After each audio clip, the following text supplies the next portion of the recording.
Welcome to Just One Q, the podcast where we explore the latest ideas in workplace diversity, equity, and inclusion in conversation with thought leaders and DEI experts. Each episode, I ask our guests one key question, and let's be real, a bunch of follow-up questions, highlighting their area of expertise in DEI. The goal is to leave you with the tools and insights that you need to drive change in your own life, both personally and professionally. I'm your host, Dominique. I'm a diversity, equity, and inclusion educator and advocate working for the DEI and e-learning consultancy Dialectic in Guelph, Ontario. On this week's episode, I am joined by Janine Manning. Hi, Janine. Hi, thanks for having me. Yeah, no worries. It's lovely to have you on the show. Janine Manning is Anishinaabe and a member of the Chippewas of Nawash Unceded First Nation.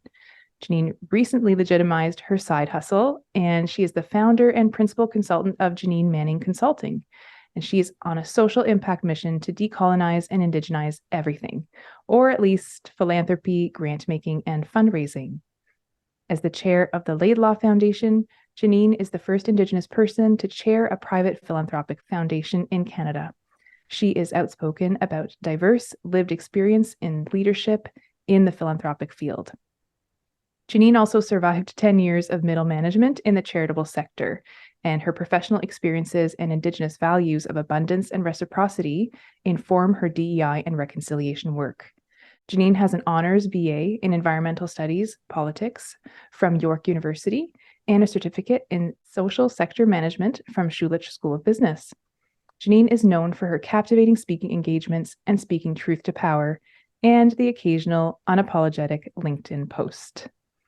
So once again, Janine, it is great to have you. And after that long bio, I hope that our listeners have a sense of who's in the room with them right now. You have such a depth of experience, and it's really a privilege to speak to you today. Miigwech, thank you for those very kind words and for taking the time to read that bio. You're so welcome. I hope listeners get a sense of who I am, what I do, and what my professional mission is. Absolutely. And we'll get into that a little bit later on. Certainly, the question that we're going to explore today is how should we, and by we, I really do mean non-Indigenous people, how should non-Indigenous people carry truth and reconciliation into the rest of the year? Of course, we know that we've just celebrated Orange Shirt Day, and across the border, Indigenous Peoples Day has just happened as well. So people have often in their workplaces been, at this time of year anyway, reflecting on what it means to be sort of an Indigenous ally and to bring some of the truth and reconciliation calls to action into their workplaces. So often this feeling spikes and fades. And so today we're just going to be sharing a little bit about what we can do to make sure that we're carrying that intention and the actions and the follow through to the rest of the year. So before we dive into that, I would love to hear a little bit more about who you are and how you've carried that into your career, Janine. So I will say that I went to university as a mature student. I had a pretty rough go. Rough start to life, leaving home at a very young age, 15 years old, and leaving high school. So when I went to university, I was 29 years old with a 3-month-old on my hip. And I was very determined to, break the cycle of poverty in my family. And I was quite content hairdressing, bartending, waitressing until I had my son. And that's when the words of my great grandmother and the importance of education really started to resonate with me. So I pursued my undergraduate degree. I graduated from university when my son was only 4 years old. So I actually went into law school and I did my best for 2 years as a single mom. It was quite unique to have my son start JK while I was starting law school. So as you can imagine, that was quite a big goal I had set for myself. Unfortunately, financially, I couldn't maintain the commitment. And so I left a couple years in. When at that time, the Truth and Reconciliation Commission was just releasing the report. So throughout the latter part of my undergrad and my couple of years at law school, the TRC and the survivors were doing their work. The work that has led to our ability to really reflect, learn, accept the teachings those survivors gave us, and move forward with this roadmap and the reports that the commission worked so hard on. So I feel like I always thought, my calling was to be an advocate, and that meant lawyer to me. There's so many other ways in which you can be an advocate. And so I just found that when I left university and I was on my, career path, that it was the TRC, it was the calls to action that really kind of steered me down a path as an educated Indigenous person, as people were really looking at the call to action number 92 and hiring Indigenous folks. And I went through various places of employment, and it was all about indigenizing or decolonizing or reconciliation work, which I found as an advocate I was up to the task.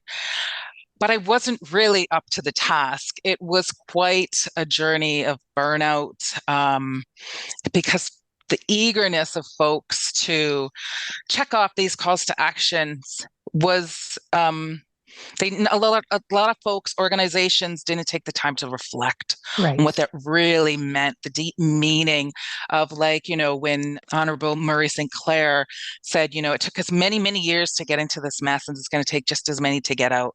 So I ended up working for a lot of well-intended organizations who just were too eager. And as the only Indigenous person or the only one responsible for the reconciliation, you know, portfolios, it was very difficult. Yeah. It was a That's, struggle. So, yeah. And I mean, I've heard similar things from folks who work in DI in general, where they feel like the entire load is on their shoulders. Is such an ambition, and yet there's a lack of resourcing. So I can only imagine if you're truly the only Indigenous person in an entire organization, that feeling is just so magnified, right? And that your passion is then kind of almost turned against you, or you have to bear the weight of your own passion and feel like if you don't do it, it's not going to get done. And that, I can totally imagine people taking full advantage of that and being well intentioned in doing so. But I'm sure, that stretch of middle management that you describe, I'm sure that was a very challenging time.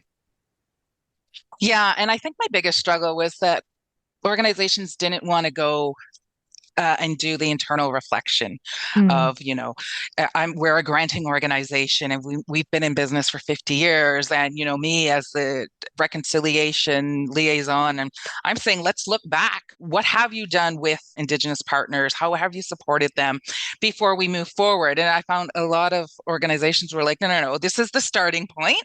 We don't really want to reflect on what we didn't do or what we did do, because, it was always, we never did enough. But, to build relationships and trust with partners, any partners, not just Indigenous communities, you really have to reflect and say, this is how we've done harm, or this is how we've looked away. This is how these are missed opportunities, Yeah. but we are acknowledging those. And then to help that feed into, your path forward together. And I just found a lot of folks were like, here it is. Mm. Here's our goals for the next 4 years, and very chunked. And this is, it works a little bit different time in the concept of time with Indigenous folks and communities. You cannot put a time frame on building a healthy relationship, right? It takes the amount of time that it takes. So yeah, time was always a challenge. The KPIs and how do you measure Yeah. trusting relationships and healthy relationships, and the emotional toll too, right? I am a descendant of survivors, and just like those folks in DEI, many of which come from communities that have been oppressed or marginalized, we bear an emotional burden doing this work.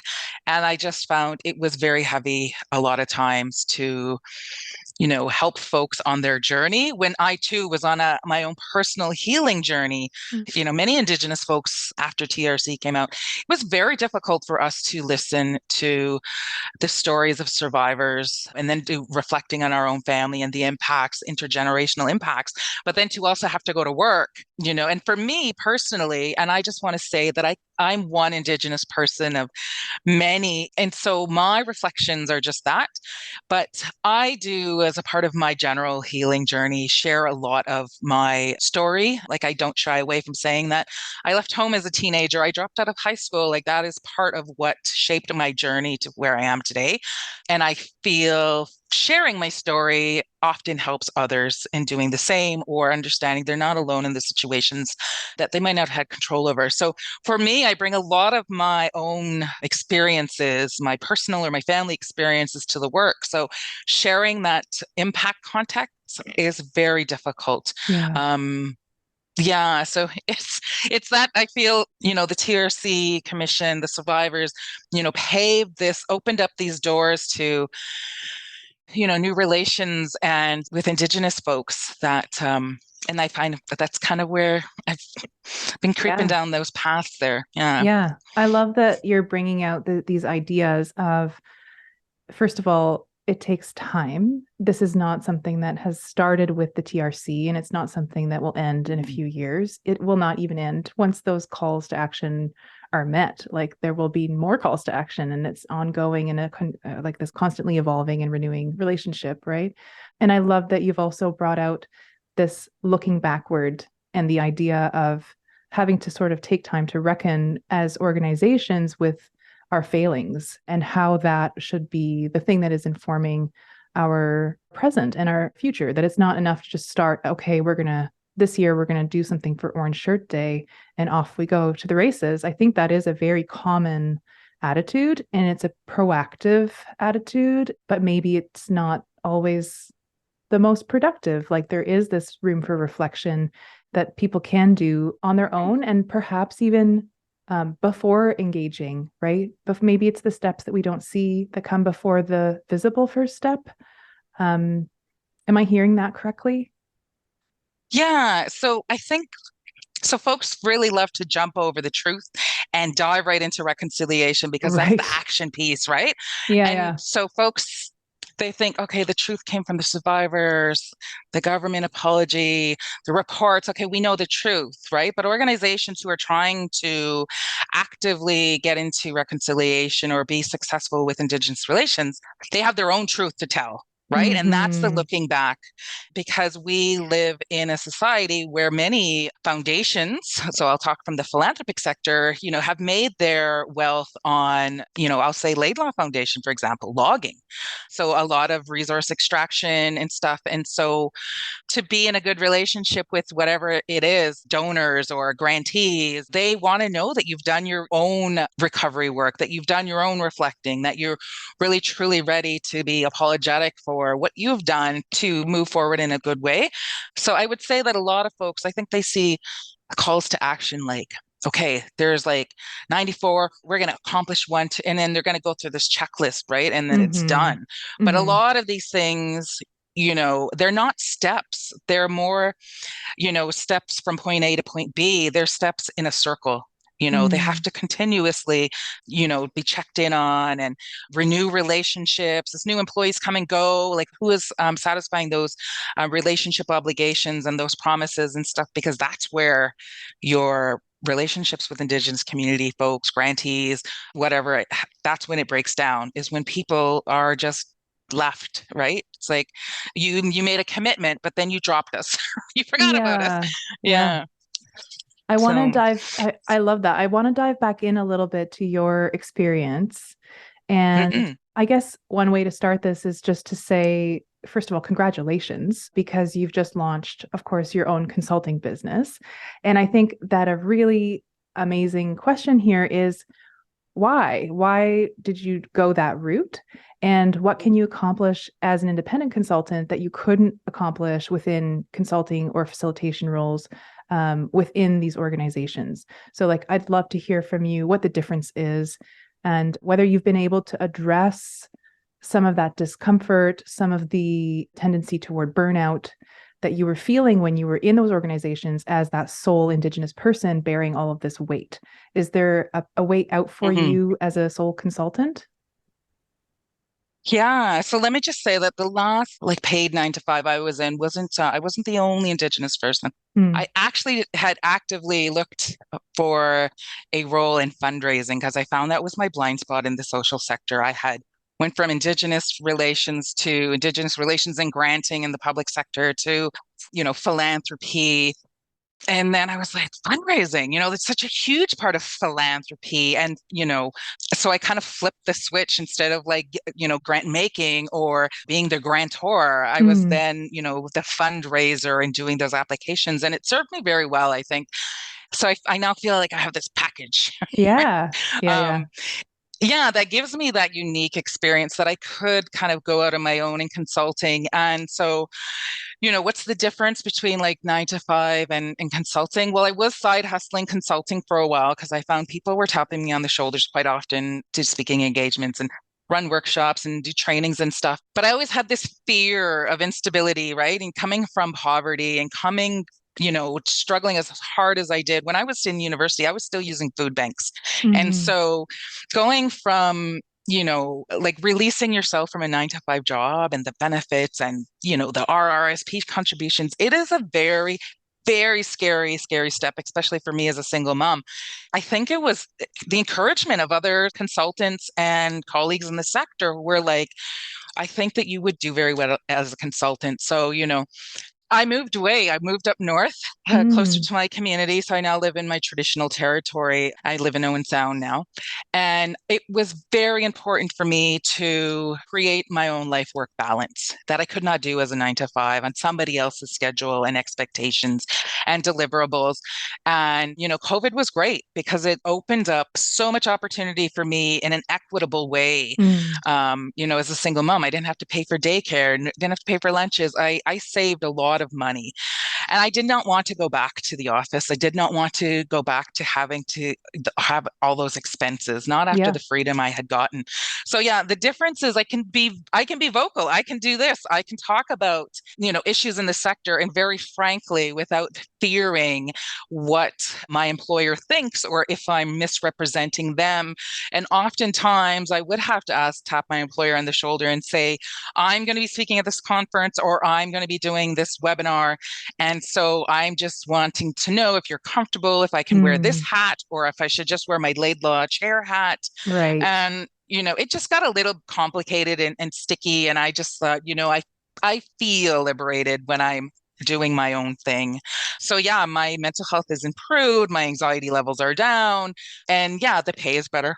Yeah. I have full control over my own schedule, which is Yeah. so nice because, that's the capitalist system, right? Like you loan your services to an employer for 2 weeks and then you get paid, right?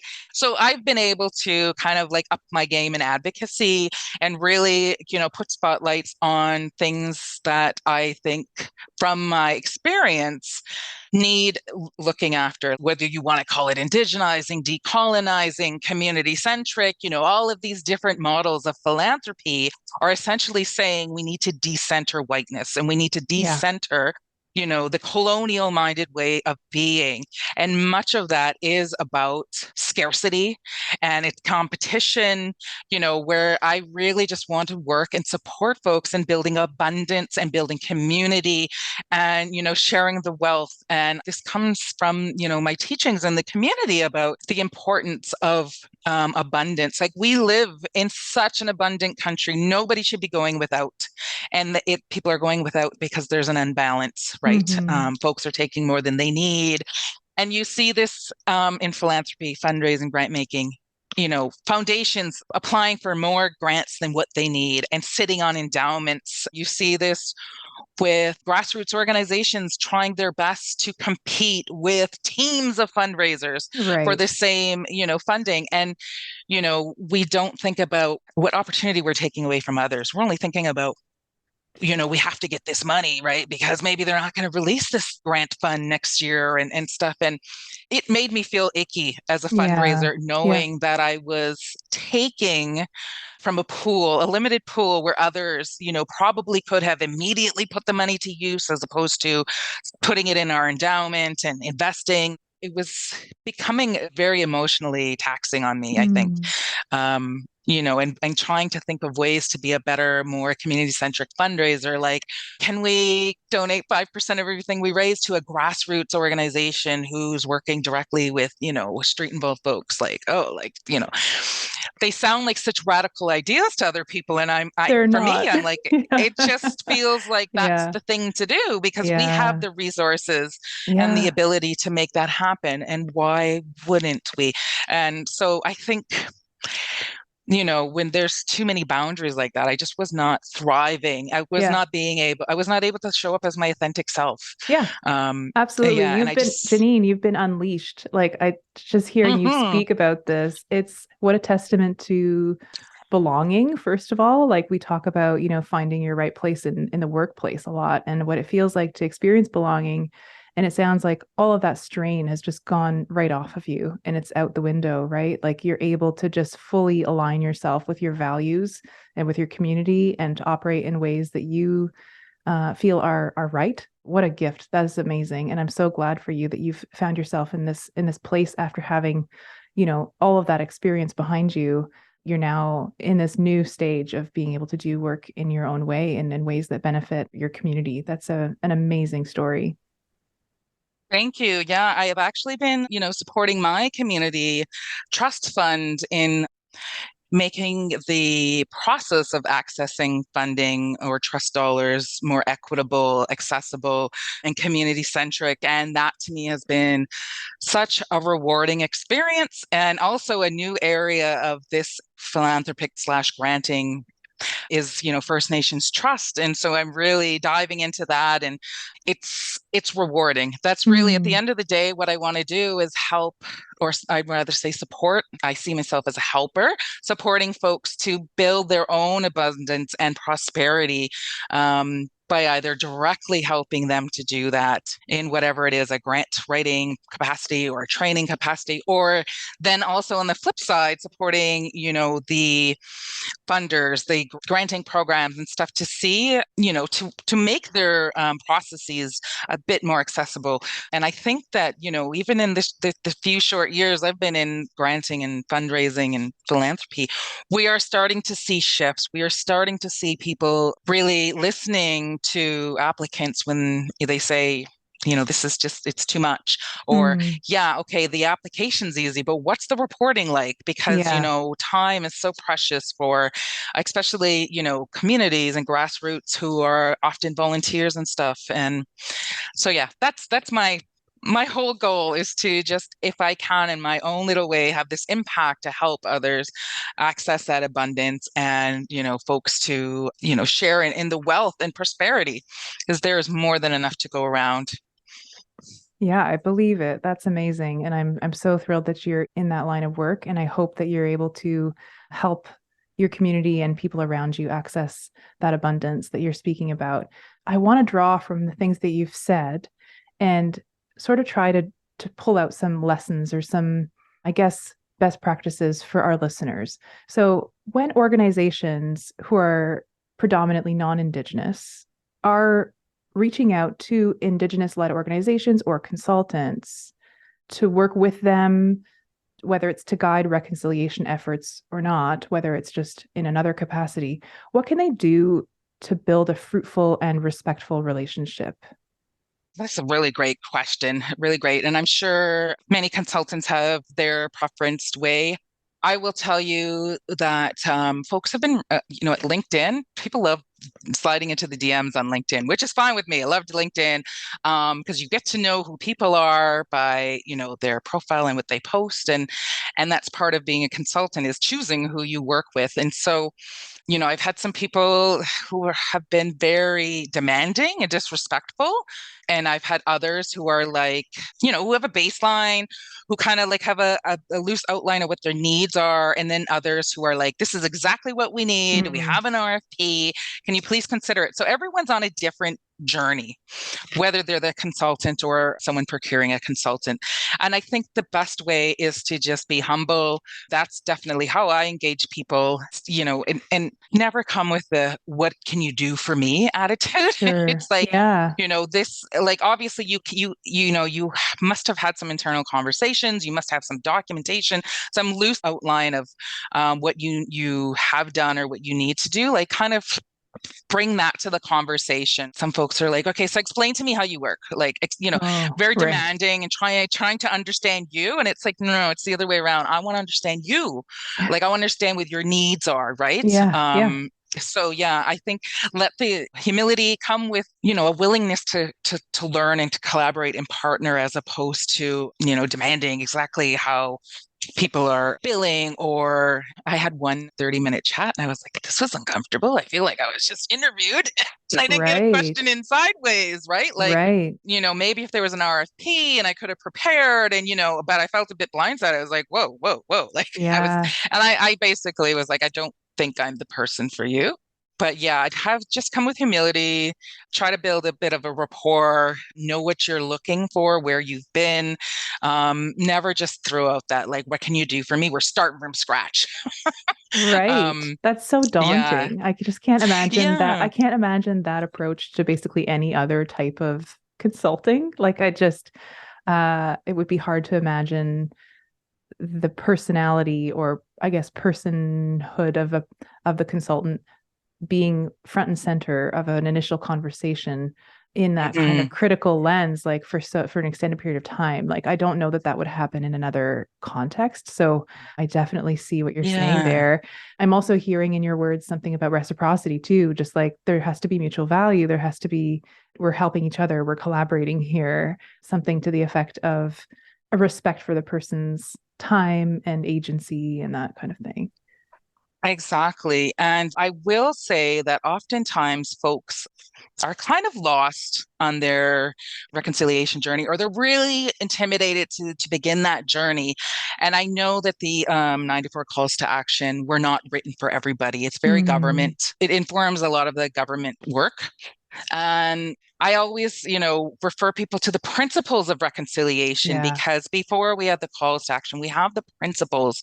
And I think if folks are generally in line and understand those principles, they can do very good work or start their journey there, as opposed to jumping into the actions, right? And one of the principles that I love, and mind you, the principles say Aboriginal in reference to the Canadian Constitution, Section 35. Hmm. Indigenous folks are referred to as Aboriginal, but it's also that's a lot of the reports use the word Aboriginal. Reconciliation must create a more equitable and inclusive society by closing the gaps in social, health, economic outcomes that exist between Aboriginal and non-Aboriginal Canadians. And I think that, can be applied to a lot of fields, and not just necessarily the government, a lot of the government facing calls to action. Hmm. Um, and it sets some principles about understanding perspectives of our Indigenous elders and traditional knowledge, and accepting the United Nations Declaration of the Rights of Indigenous Peoples as a framework for reconciliation. And so, like, I always refer people to there. Like, these Yeah. are this is the spirit in which your reconciliation work should also be done. Understanding that Indigenous folks have been denied agency for so long, and so that kind of sets you up for the expectations of your relationship with your Indigenous partners moving forward. Because self-determination, treaty rights, constitutional human rights, respecting those and recognizing them is a huge part of reconciliation work. It's not just we hired 3 Indigenous people last year, right? It's Yeah. Yeah. yeah, it's so much more than that. Yeah. Oh, that's a really amazing answer to our main question, right? Which is this idea of how do we extend just these days into something real, something that is kind of long lasting. And what you're saying is not just the tick box exercise of the calls to action themselves, but to really digest those principles and to take a minute to think about how they apply to whatever industry you're in, whatever workplace you're in. And that's amazing. I've actually not heard too many people even refer to the principles. So it's interesting to hear you reference those. I think we are so focused on the calls to action. And you're right, so many of those are just government specific. And there is kind of one that's more industry specific that, people feel like, well, if we do, you know, territory acknowledgements and we do our best to hire someone or we whatever, like they just feel like that's enough.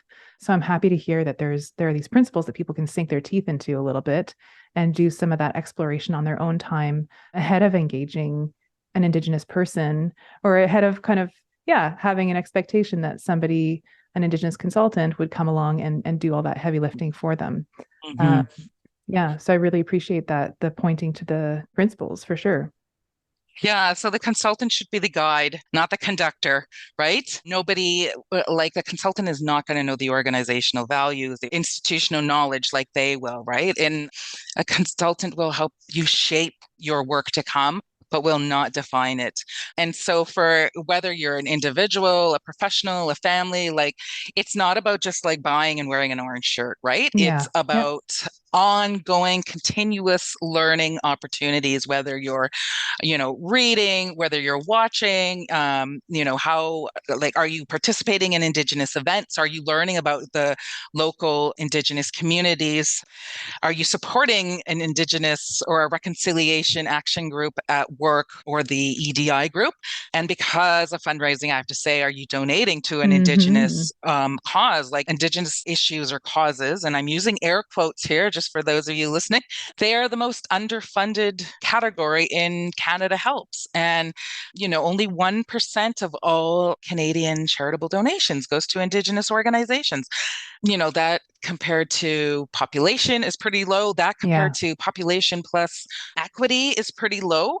And then, of course, buy and support Indigenous businesses, like a part, the prosperity gap, or the education gap, it is huge between Mm. Indigenous and non-Indigenous Canadians, and that has to do with residential schools and the trauma and all these setbacks in life. Like, we did not all start at the same place. No. So, like, do what you can and support businesses, creatives, and really get out there, vote in a positive way, and yeah, do a lot of reflection, and talk with your children, or better yet, have your children talk to you, because they Yeah. are learning in school the At things that last. we never learned. Hmm. Exactly. Hmm. Yeah, I will tell you that I know that I remember my great grandma talking about school, but she never used the words residential school.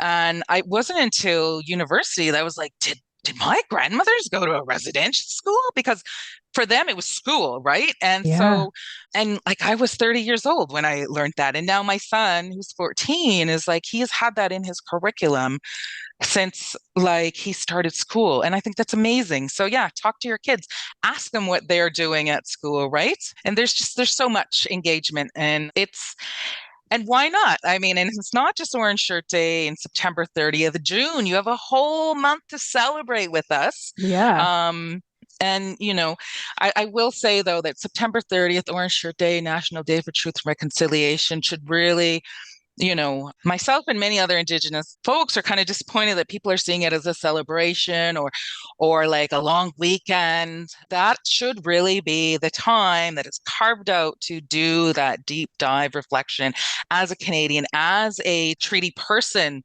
What can I do to commit to making, how can I join this reconciliation path, right? Mm-hmm. So yeah, and June, by all means, come to the powwows. Like, it is the time to celebrate our, various cultures, and to learn, and to go out to powwows and stuff like that. And, really become a healthy neighbor, right? Yeah. Yeah. Yeah. I love that invitation. I'm always so honestly, like I've stopped being surprised, but I remember first engaging with Indigenous people in a professional capacity, having invitations to powwows to celebrate, to be part of it. And it's like, really? Are you sure? And I still have this sense of amazement as, non-Indigenous person whose relatives are settlers for sure, and who I consider myself to be a settler on the lands that I am now on. But certainly that invitation and that warmth and that connection is such a surprise. And it's that spirit of openness to all nations is something that has been so beautiful to discover. And so, yeah, just so surprising. And I think a lot of people out there might not be approaching this work because they might be fearful. Like they don't know that that's there for them. They may not know that engagement is this positive thing, that they have a part they can contribute. So if that's you and you're listening, I would encourage you to just take those steps and actually put yourself out there, because you're going to find a warm reception, actually. Not that we deserve one, but that's it. It honestly does exist. So thank you for bringing that up as well. That's a marvelous reminder to folks. Yeah, and sorry to cut you off. No, go ahead. When folks start looking at the principles of reconciliation, number 6 is a beautiful one. All Canadians as treaty people share responsibility for establishing and maintaining mutually respectful relationships. And that all goes back to what we mentioned earlier about reciprocity. We're in this together. We're on this planet together. We are we're stuck in this capitalist system together, ecologically, socially, and emotionally. We are all interconnected. And so we need to think about how can we be better relations and neighbors together. And that's really what I think reciprocity is acknowledging, climate change is affecting all of us, right? Yeah, absolutely. And we are all stuck in systems together. I mean, the systems might be disadvantaging and advantaging some more than others, but like, how do we come together and make it better for all of us, more equitable, right? So yeah, I just wanted to drop that in about the reciprocity, and it's really about relationships. That's what reconciliation is about. And you need to take the time. So anyone who's on that journey professionally at work and stuff, it is not going to be in 6 months, you're going to have an established Indigenous Advisory Council and you're going to be ready to roll out these. No. You need to take time to build those relationships with those individuals that you are asking to be a part of your circle. And it takes the time it takes. So push back on the CEOs who say, I need that done by the end of the next strat plan. We are so fixated in the Western world on carving chunks of time out instead of just freely working through at the pace, at the time that it requires. Yeah. And of course it does take time. It's, relationship building is this dynamic process. You cannot force it. It happens in its own time. You just have to make yourself available to that process and show up, right? So I love that reminder to try not to connect this to the KPIs and the times and you can't make a Gantt chart for this. It just doesn't work. I have one last question. We've covered so much, but I want to just give you an opportunity to dream a little bit. Where do you hope to see progress in reconciliation or in decolonization in the next, let's say, 10 years? What would be different about society or the spheres that you work in if you kind of saw it unfold in the way that you would wish? Oh my goodness. I could dream for days on that. Well, I would just say, slowly but surely, we are indigenizing, decolonizing, becoming more community centric. I say all those things because people use them interchangeably. We got our First Nation premier, Bob Canoe, and that is amazing. That is Indigenous folks, First Nations folks. That was a huge win for us, right? It's always amazing to see yourself there. And I have role models who were the first in this field, the first in that, and it's funny, I get a little weirded out when people say, oh, you're the first chair of a private philanthropic, and I'm like, am I? Anyways, the philanthropic journalist did a search and they confirmed it, and I'm like, that is ridiculous. Why? It is 2023. Why are Indigenous folks still coming into the first person to ever do this? It's it just shows you how far we have yet to go, right? Yeah. When people are still coming into a sector or coming into a field or position as the first, right? So I would say representation matters. I would Mm. really love to see more opportunities in, the philanthropic sector, specifically where we are. That's my cat's meow, and I don't know if you heard, where we're like, I'd like to see more power sharing, more relinquishing of power. There are a number of private philanthropic foundations who are de-investing their families, and they're making the seats more public. And I can tell you, I believe that Laidlaw is so successful with its community that we support. We support youth mostly in Ontario. And with our Indigenous advisory councils, because that's their council, right? We exist as a governance board. We approve the work they do, but we don't oversee it. We don't dictate it. They create their own terms. They get together. And like, because we have said we want this advisory council as part of the governance model. We want to, like, share as much power as we can within the confines of the CRA or whatnot. And so, yeah, I would really love to see more representation, more Indigenous folks, young people Mm. welcomed into leadership positions, and, the old guard relinquishing that power and control over the wealth they have amassed through these tax haven foundations. It's public money. I'd Mm. like to see more people from the public really sharing in that redistribution of wealth.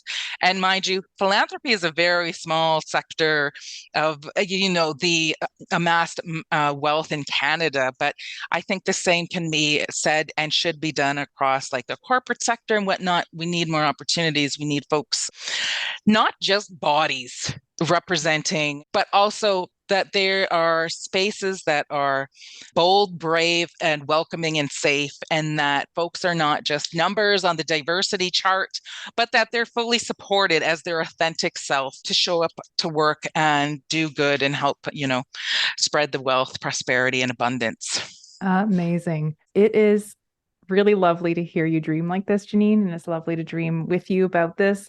I'm right alongside you, and I do share your enthusiasm for certainly divestment and reinvestment and the sharing of wealth. And it's really lovely to hear you articulate some of those things for the philanthropic sector.